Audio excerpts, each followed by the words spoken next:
वाराणसी की कथा। ये कथा द्वापर युग की है, जब भगवान श्री कृष्ण के सुदर्शन चक्र ने काशी को जलाकर राख कर दिया था। बाद में यह वाराणसी के नाम से प्रसिद्ध हुआ। ये कथा इस प्रकार है। मगध का राजा जरासंध बहुत शक्तिशाली और क्रूर था। उसके पास अनगिनत सैनिक और दिव्य अस्त्र शस्त्र थे। यही कारण था कि आसपास के सभी राजा उसके प्रति मित्रता का भाव रखते थे।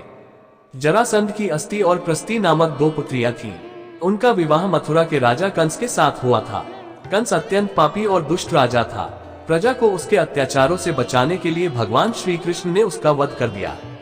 दामाद की मृत्यु की खबर सुनकर जरासंध क्रोधित हो उठा।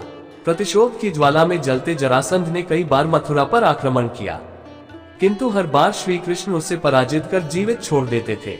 एक बार उसने कलिंगराज पौंड्रक और काशीराज के साथ मिलकर मथुरा पर आक्रमण किया, लेकिन भगवान श्री कृष्ण ने उन्हें भी पराजित कर दिया। जरासंध तो भाग निकला, किंतु पौंड्रक और काशीराज भगवान के हाथों मारे गए।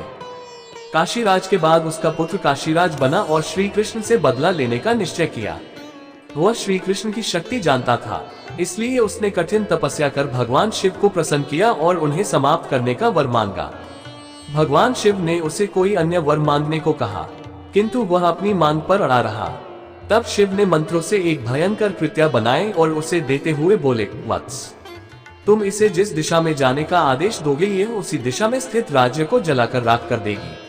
लेकिन ध्यान रखना, इसका प्रयोग किसी ब्राह्मण भक्त पर मत करना, वरना इसका प्रभाव निष्फल हो जाएगा। ये कहकर भगवान शिव अंतर्धान हो गए। इधर दुष्ट काल्यवन का वध करने के बाद श्री कृष्ण सभी मथुरा वासियों को लेकर द्वारिका आ गए थे।